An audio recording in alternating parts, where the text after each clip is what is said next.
A lot of people have been saying recently how awful 2016 has been for celebrity deaths and especially musicians dying. We've had musical superstars such as David Bowie, we've had Lemmy, and now we unfortunately have Prince who's left us. So this is a bad time obviously for these musicians to leave us so suddenly, but it gives us the time to reflect and just remember just the amazing and great music that they gave us. So, for this review, unexpectedly, I'm going to be doing a kind of throwback to one of Prince's most well-respected and most revered works, Purple Rain, which is, of course, the soundtrack to the film of the same name. I've not actually seen the film, but from what I've heard, it's a very over-the-top and downright strange rock opera. Just from knowing what the stylings of Prince has done over the course of his career, it really doesn't surprise me that it would be this strange, crazy film. Following the breakthrough success of his previous album, 1999, Prince was now one of the absolute pioneers of synth-pop, funk and soul music, and it was with Purple Rain which absolutely catapulted himself to superstardom.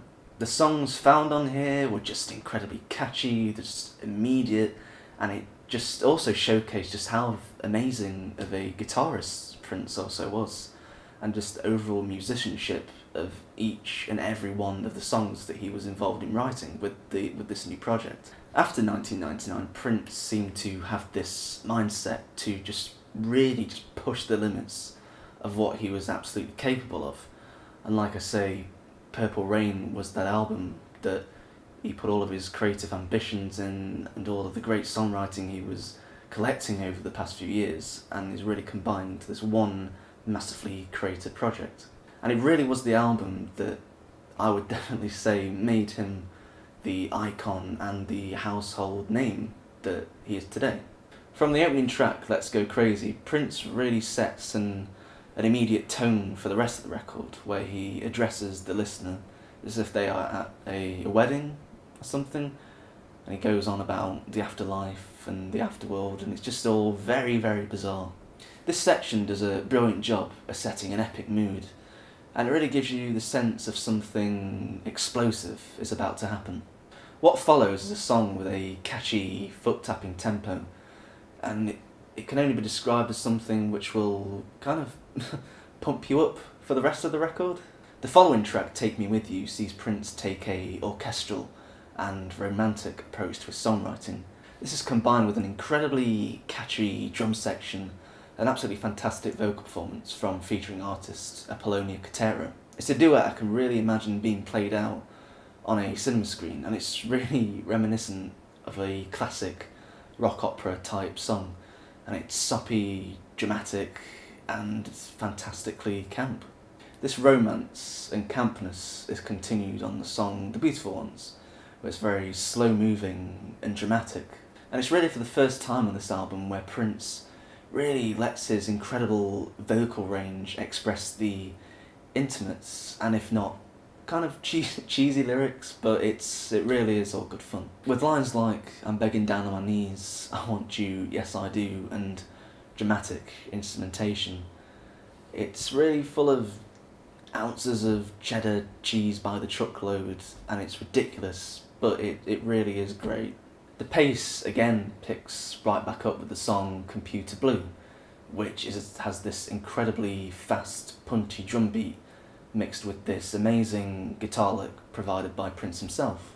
And this is the first song on the album where we hear Prince and his band just completely and utterly jam out, and they create this really, really intense closing section. And Prince is just going crazy, pulling off these amazing guitar parts, and he eventually pulls off this almighty scream at the end, which brings the song to a dramatic and crazy conclusion.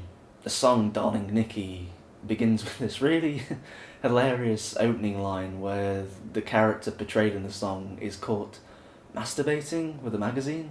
The song then goes on to tell the story of Prince being utterly captivated by her and absolutely unable to resist. He ends up having sex with her, and unfortunately she isn't exactly there the next morning. And the vocals towards the end, again, just so hilarious, with Prince just screaming grind over and over again, and it's one of the more eclectic, crazy moments of the album, and it's just really, really funny. When Doves Cry is just a great pop song with an incredible guitar opening section which catches the ear immediately. It's just such a good guitar lick which Prince, again, is performing on this song. It has a really memorable chorus, and it's just one of the utter highlights of the album, and it's no surprise that this song is charted so well across each side of the Atlantic. I Would Die For You is just this another incredible pop song with elements of funk and new wave which Prince has really been pushing for on this record, and this song is showing those elements in their strongest form. Although it isn't Prince's most flamboyant vocal performance compared to the previous songs on this album, it really keeps up with the energetic pace of the song. And the final track, Purple Rain, is without a doubt one of the greatest closing tracks to an album I've really ever heard. It's just one of these songs, I mean, it's such an iconic song and it's such a well-known song, but people don't know its true length. And with this song being within the context of a new wave pop album, Purple Rain serves as a progressive track. It's an 8-minute long track. It's really long, but it just works so well as a closing track, and it sees Prince go from a very mellow beginning, and as the song progresses and towards the end section, it just goes into this anthemic, almost stadium-like chorus line, and it ends so well, and it just closes the album amazingly, and it's one of the greatest songs ever recorded, and it's one of Prince's best, without a doubt. And with this closing track, I believe that this song really sums up the euphoric and religious experience that Prince has been trying to portray throughout the entirety of this album. And from beginning to end, you just going through the story that I would say that only really Prince could tell. It's very flamboyant, it's very over the top, and it's most certainly memorable. Purple Rain indeed still stands today as this utter classic, and if we're going to be looking back at music about 200 or whatever years from now, we're going to look back at this album and remember it as one of the greatest albums ever recorded. I think we're going to be putting it up there with things like the White Album, we're going to put it up there with the Sgt. Pepper's, all those big monumentous albums that people really do remember. It's one of the greatest pop records ever made, and I would recommend it to anyone who would call themselves a fan of the so-called pop genre.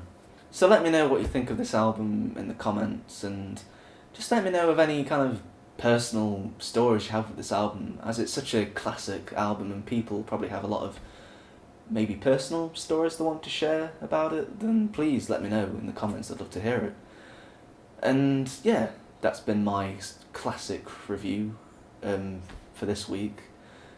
Again, I wasn't really expecting to do one of these this week. Obviously couldn't predict that such a horrible thing like Prince dying was going to happen, but I'll try to do one of these every now and again. I mean, it is good to look back at classic albums every now and again, but I definitely want to stick to more recent upcoming albums.